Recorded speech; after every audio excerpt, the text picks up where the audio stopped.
E quando nós prestamos um culto ao Senhor, nós celebramos, nós adoramos, recebemos a palavra, não é? Apresentamos diante dele as nossas necessidades. Que coisa maravilhosa!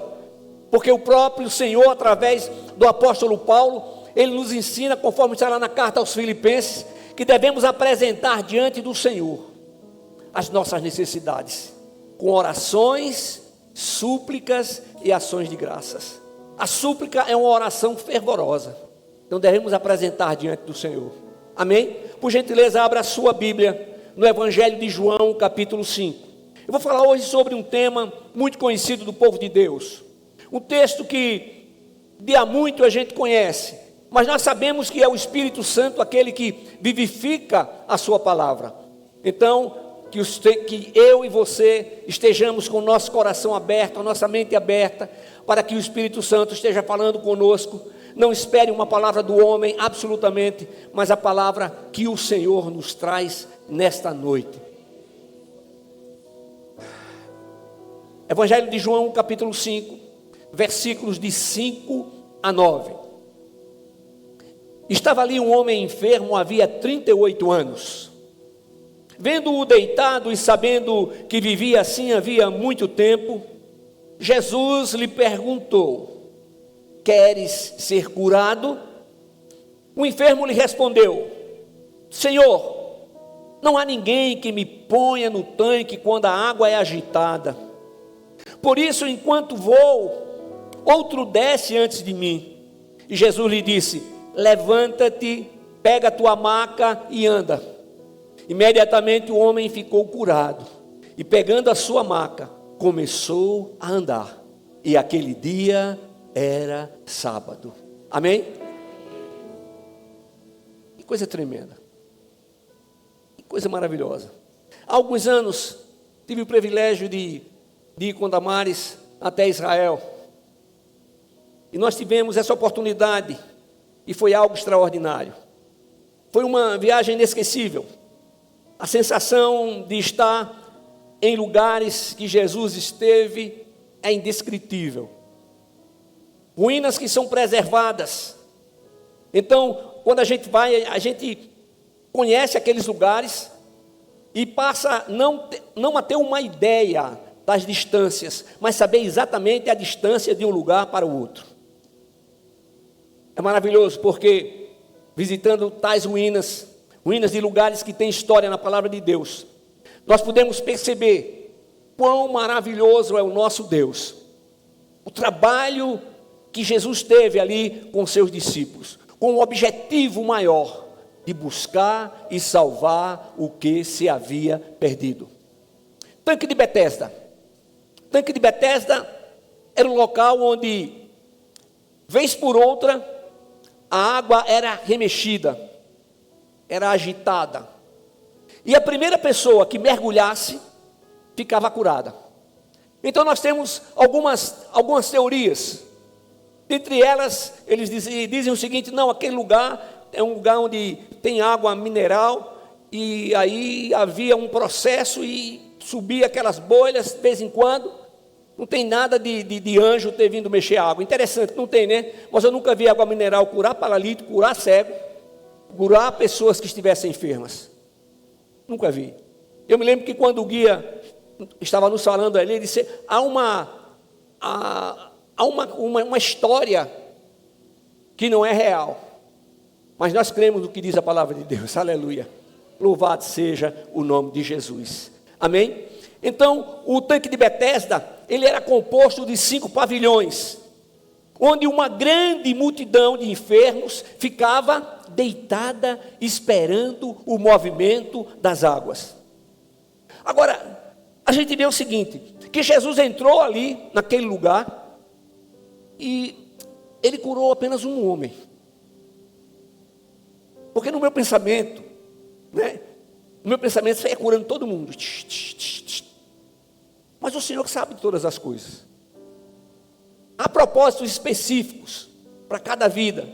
E sem dúvida alguma, o Senhor amava todas elas. Agora, Jesus vai naquela multidão, se dirige exatamente a um homem que estava ali próximo ao tanque, e ele estava ali há 38 anos. Jesus amado, Jesus da glória, Jesus amado, quase 4 décadas. Aí eu fico imaginando, quando a água mexia, que ele ia, outra pessoa.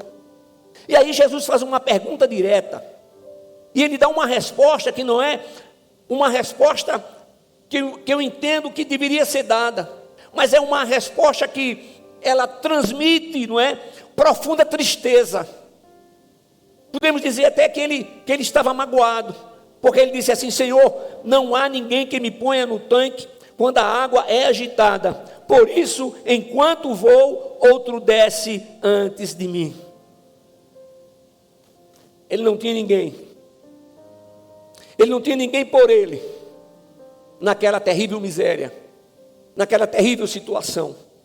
Nenhum amigo, nenhum parente, nenhuma alma caridosa que por ele intercedesse para ajudá-lo a mergulhar no tanque logo após a água ser agitada. Mas a resposta de Jesus foi objetiva. Jesus não perguntou o que estava acontecendo com ele. Jesus disse: queres ser curado? E quando ele responde, é como se Jesus não levasse em consideração aquela resposta. Não foi uma grosseria, porque Jesus entendia e sabia como estava o coração daquele homem. Ele foi ao tanque de Betesda justamente para operar um milagre naquela vida. E a resposta de Jesus foi objetiva, mas essa resposta de Jesus veio com um tom suave de autoridade. Levanta-te, pega a tua maca e anda. Oh Jesus, aleluia, louvado seja o nome de Jesus. E o resultado foi imediato. O enfermo prontamente ficou curado e, colocando sua maca sobre os ombros, foi embora. Deixe-me dizer uma coisa para você. Há uma diferença entre milagre e cura. O milagre, ele acontece imediatamente, na hora. Tchá. E o Senhor opera milagre em nossos dias, sim. E a cura, ela é o que? Gradativa. Gradativa. Na minha experiência de enfermidade, quando foi dito pelos médicos que não tinha cura, o Senhor trabalhou na cura. Ele precisava trabalhar na minha vida. Precisava trabalhar na minha vida. Então tem situações que Ele vai operando, e o Espírito Santo vai trabalhando, a gente vai melhorando a cada momento, mas a gente tem a firme convicção, a certeza que aquilo é o agir de Deus. Deus tem agido na sua vida, mesmo que você não tenha percebido, Ele tem agido, Ele tem agido. E aí o que aconteceu com aquele homem? Ele saiu com a sua maca. Observe que no final do texto diz assim: e aquele dia era sábado. Ô irmãos, a religiosidade é a coisa mais terrível que pode acontecer. Nós não queremos ser religiosos, nós não buscamos religiosos, nós buscamos adoradores que adorem ao Senhor em espírito e em verdade, adoradores que abram o coração. Sabe, irmãos, quando nós estamos diante do Senhor como adoradores, não importa a situação do vizinho, o que importa é que eu amo e que eu possa orar por ele. Aleluia. Então é isso que acontece. Deus tem propósito na nossa vida. E o que aconteceu lá no tanque de Betesda foi um milagre indiscutível. Agora vejamos bem como o profeta encerra o versículo, mais uma vez. E aquele dia era sábado. No sábado não podia fazer isso. No sábado não se podia levar uma carga. Mas Jesus mandou aquele homem. E observem bem que o Senhor Jesus, Ele cumpriu toda a lei. Ele não foi um fora da lei, não. Ele veio e Ele cumpriu toda a lei. Então, quando as autoridades viram aquele homem levando a sua maca pelas ruas, elas escandalizaram-se grandemente. E lhe disseram com aspereza: hoje é sábado e não te é permitido carregar maca. É verdade que havia uma tradição respeitável, que proibia o transporte de cargas aos sábados, mas costumava-se abrir exceções a esta regra. Os próprios rabinos reconheciam esta necessidade, sendo deles a regra que diz: se um profeta te disser, quebra as palavras da lei, obedece-lhe, exceto no que diz respeito à idolatria. Aleluia. Então aquele homem não estava quebrando a lei. Jesus não quebrou a lei ao mandar que ele levasse a sua cama. Outro momento, Jesus diz o quê? Que ele é Senhor até do sábado.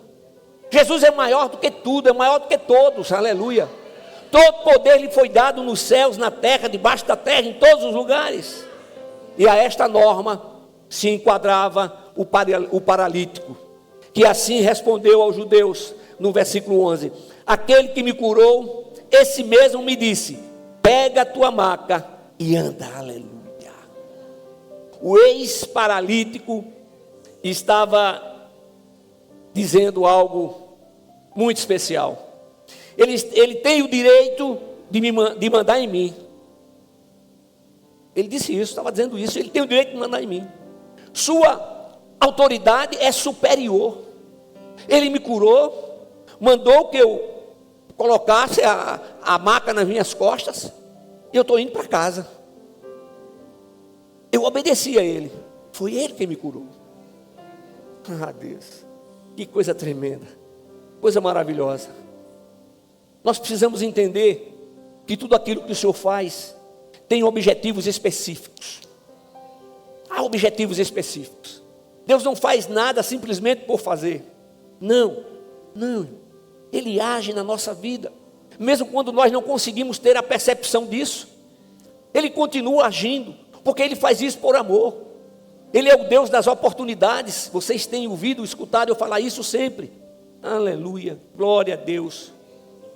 Lá no versículo 16 e 17, diz assim: por isso os judeus começaram a perseguir a Jesus, porque ele fazia essas coisas nos sábados. Mas Jesus lhes respondeu: meu pai trabalha até agora, e eu trabalho com ele. Então o ex-paralítico foi vitorioso, não é? Ele foi duplamente vitorioso, porque ele obteve o seu perdão e ao mesmo tempo recebeu a cura física. Eu não consigo imaginar o que passava na cabeça daquele homem. 38 anos naquele lugar. Aquele lugar não era um lugar limpo não, irmãos. Era um lugar sujo. Porque não tinha ninguém que chegasse para dar um banho em alguém, para limpar. Talvez alguns familiares de alguns. Aquele não era um lugar limpo. E aquele homem há 38 anos. Então a primeira coisa que eu vejo naquele homem é que ele foi perseverante. Havia um fio de esperança bem longe. Porque se não houvesse esse fio de esperança, mesmo que longínquo, ele não estaria mais ali.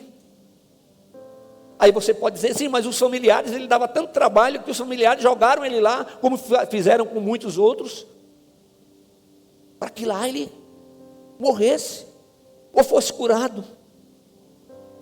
Ah, meu Deus. Ah, Jesus. Meu irmão, minha irmã, Jesus sabe qual é a doença de cada pessoa. Ele conhece os nossos verdadeiros propósitos. A gente pode até enganar as pessoas por algum tempo, mas a gente não engana Jesus, gente. A gente não engana o Senhor. Então, falar a verdade é necessário. Eu digo até assim, quando você não tem condição de falar nada, fique calado. Porque Jesus sabe quando a gente mente. Jesus sabe quando a gente escorrega. Ele não dá apoio a isso, mas Ele continua com a sua mão estendida. Ele continua intercedendo por nós diante do Pai. O Espírito Santo continua intercedendo por nós diante do Pai, para que possamos ter a convicção de que erramos, de que pecamos, ter o arrependimento e chegar diante dele e dizer: Senhor, meu Deus, em nome de Jesus, me perdoa, Pai. Isso é algo tão sério, Mas é tão maravilhoso quando a gente consegue vencer, quando a gente consegue ultrapassar as barreiras que surgem no dia a dia da nossa vida. Jesus conhece a nossa dor, conhece a nossa dor. Aí eu repito algo que eu sempre digo: Jesus nos conhecia, Deus nos conhecia e nos conhece, não somente como Criador, mas Deus nos conhece como aquele que se fez carne e habitou entre nós. Não dá para imaginar as dores que Jesus sentiu ali no Calvário. Era comum chegarem naqueles que estavam sendo sacrificados, uma determinada hora da tarde, quebrar as pernas para que eles morressem mais rápido. Mas Jesus não quebraram um osso sequer, porque ele não morreu. Ele declarou: Pai, em tuas mãos entrego o meu espírito. Ele disse: está consumado. Pai, em tuas mãos entrego o meu espírito. Então ele entregou a sua vida, ele tomou a sua vida de volta, ressuscitando ao terceiro dia, com as chaves da morte e do inferno. Aleluia. Jesus conhece as nossas alegrias, conhece os nossos projetos, ele conhece as nossas tristezas e decepções. Sim, conhece. Mas crente tem tristeza e decepção? Tem sim, porque crente é humano. Aleluia. Jesus sabe há quanto tempo você está sofrendo. Ele conhece a dor de ser abandonado. Seus discípulos o abandonaram na hora mais difícil.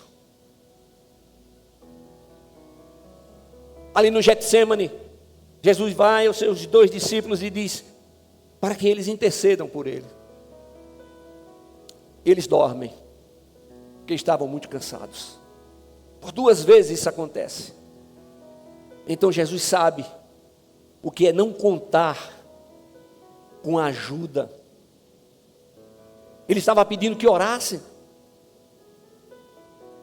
Jesus conhece o peso da culpa, que muitas vezes está esmagando a consciência. E lá no versículo 14, diz assim: Jesus encontrou-o mais tarde no templo e disse-lhe: olha, já estás curado, não peques mais, para que não te aconteça coisa pior. Aleluia. Então, esse texto nos mostra que o pecado é maligníssimo, porque o paralítico estava sofrendo por causa do seu pecado. A Bíblia não fala o que aconteceu com ele. Quem sabe? Talvez na sua juventude. Não sei. Mas o Senhor Jesus faz uma advertência: olha, você já está curado. Agora cuidado, para que não lhe aconteça coisa pior. Igreja amada de Jesus, em Cristo o pecado é desmascarado e fica evidente que é uma fraude. O pecado promete trazer prazer e paga com o desgosto. O pecado promete liberdade e escraviza. O pecado aponta o caminho de vida, mas seu fim é a morte. Mas Jesus diz assim: eu sou o caminho, a verdade e a vida. Ninguém vem ao Pai se não for por Ele. Ninguém chega ao Pai se não for através de Jesus. Então Jesus é a autoridade maior. Nós podemos dizer que a divina compaixão de Jesus viu aquele homem com uma doença incurável. Para os seres humanos era uma causa perdida. Jesus foi ao encontro dele. Jesus tomou a iniciativa, porque sempre levavam os enfermos a Jesus. Não, Jesus teve a iniciativa e abriu para ele a porta da viva esperança. Eu não sei como você está, mas Jesus sabe. Talvez você tenha desistido de esperar uma cura. Talvez você só tenha encontrado incompreensões e luta sozinho, mas a cura não acontece. Mas saiba de uma coisa: Jesus se importa com você e se compadece de sua vida. Jesus está diante de você e pergunta: você quer ser curado? É uma resposta que você dá no seu coração e com a sua mente. Você quer ser curado? Ele estende a sua mão e fala com amor, fala com poder, fala com autoridade, fala com atenção, fala com consideração. Ele não aponta para o nosso pecado. Ele ama o pecador, mas abomina o pecado. Ele ama o pecador, entenda, mas não compactua com o pecado. É por isso que as oportunidades são dadas. Nós recebemos, sei lá quantas oportunidades, milhões, bilhões de oportunidades durante a nossa vida, para que possamos testemunhar que verdadeiramente Jesus Cristo é o Senhor, para testemunhar que há mudança na nossa vida, não uma mudança operada como resultado de algo que aconteceu por mão humana. Quem é que pode pegar um homem que vive nas drogas, embriagado, quebrando tudo, ninguém consegue segurar, e ele de repente passa bem vestido, com uma Bíblia debaixo do braço, vindo para a casa de oração, celebrar o Senhor, dando glórias a Jesus? Aquele que antes falava palavras desagradáveis, agora ele diz: a paz do Senhor Jesus, que o Senhor te abençoe em nome de Jesus. É somente o Senhor que pode fazer isso, porque Ele age em nossa vida com poder e grande glória. Em Cristo Jesus nós temos a garantia da presença divina em nossa vida, e é uma diferença muito grande enfrentar as lutas sem a presença do Senhor e enfrentar as lutas na presença do Senhor. Olha, nunca esqueçamos que somente em Jesus Cristo o pecado é afastado da nossa vida, pois o Espírito Santo passa a habitar em nós, passa a habitar em nosso ser interior, no ser interior de todo aquele que reconhece que Jesus Cristo é o Filho unigênito do Deus eterno, e o recebe e o declara como Senhor, único e suficiente Salvador. Lá em 1 de João, no capítulo 3, versículo 9, está escrito: aquele que é nascido de Deus não peca habitualmente, pois a semente de Deus permanece nele, e ele não pode continuar no pecado, porque é nascido de Deus. Observe, ele não está dizendo que a gente deixa de ser pecador. Aquele que é nascido de Deus não peca habitualmente. Quais são os pecados antigos que você tem alimentado e tem permitido que continue na sua vida? Mas agora eu sou uma nova criatura, sim, mas aquilo ali é uma coisa tão simples, pastor. Não existe uma escala de grandeza para o pecado, um pecado menor, maior, médio. Não, pecado é pecado. A mentira no telefone dizendo: fala que eu não estou, é a mesma coisa que o adultério, que o roubo. Pecado é pecado, na mesma linha. O inimigo tem feito uma coisa na humanidade, dando a entender que existe um pecado muito simples, pecadinho, esse pecado não vai acontecer nada. Por que assim? Para que possamos verdadeiramente nos voltar para o Senhor, com o nosso coração aberto, e receber dele todas as bênçãos que ele tem preparado. Eu tenho dito para vocês que Deus preparou bênçãos especiais para cada pessoa. como alguém que faz uma roupa sob medida. Só serve para você. Deus tem bênçãos para você. E o que é necessário? Crer. E ter a Jesus Cristo como Senhor, único e suficiente Salvador. Então ele diz, aquele que é nascido de Deus não peca habitualmente, mas peca. Pois a semente de Deus permanece nele. E ele não pode continuar no pecado, o hábito do pecado. Porque é nascido de Deus.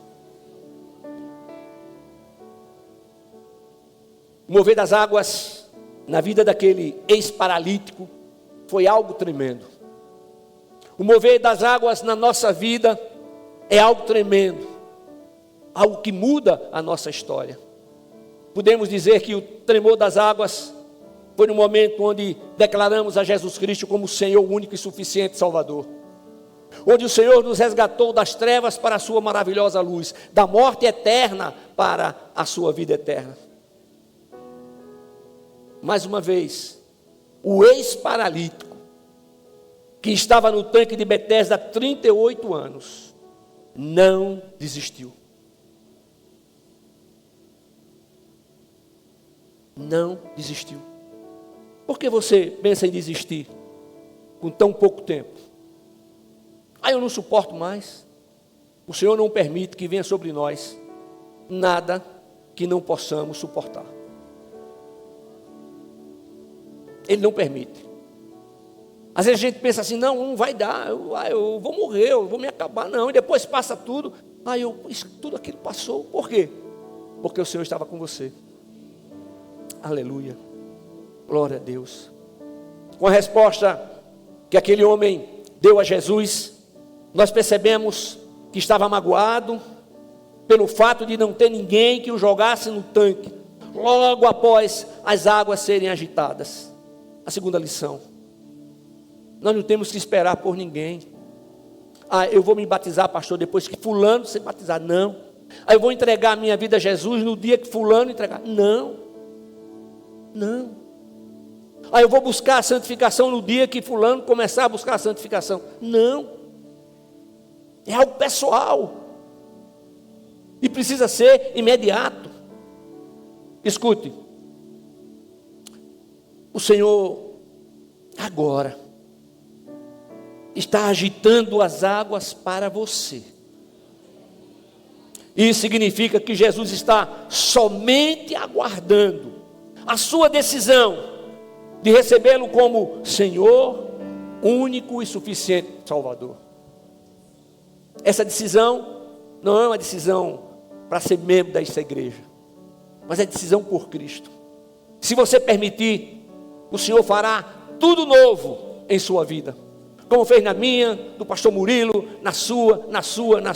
na nossa vida, aleluia.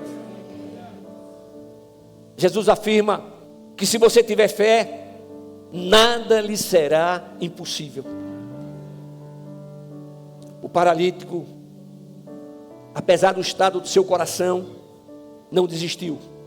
E por 38 anos, mesmo sem acreditar, como é que pode isso? Ele esperava pela sua cura. Aleluia. Por quanto tempo o Senhor tem esperado a sua decisão? Por quanto tempo o Senhor tem esperado para que verdadeiramente a sua vida seja transformada? Ele veio para todos. E todos aqueles que o receberem como Senhor e Salvador, o Deus eterno deu a prerrogativa de serem feitos seus filhos. Eu tenho dito aqui que o filho adotivo, ele é filho 2 vezes. Os pais não tinham que adotá-lo, mas adotaram, abraçaram, criaram como filhos. São pais 2 vezes, gente. Nós somos filhos adotivos em Cristo Jesus. Então podemos dizer que somos filhos 2 vezes do Senhor. Que alegria, que bênção. A história real do paralítico de Betesda é uma história que se repete se repete na nossa vida, no nosso tempo, no sentido do que Deus opera, do que Deus faz na nossa vida. Mas Ele faz tudo isso por meio de Jesus. Que o Senhor continue nos abençoando. E sem dúvida alguma, Ele continuará nos abençoando. Fiquemos todos de pé. Equipe de louvor.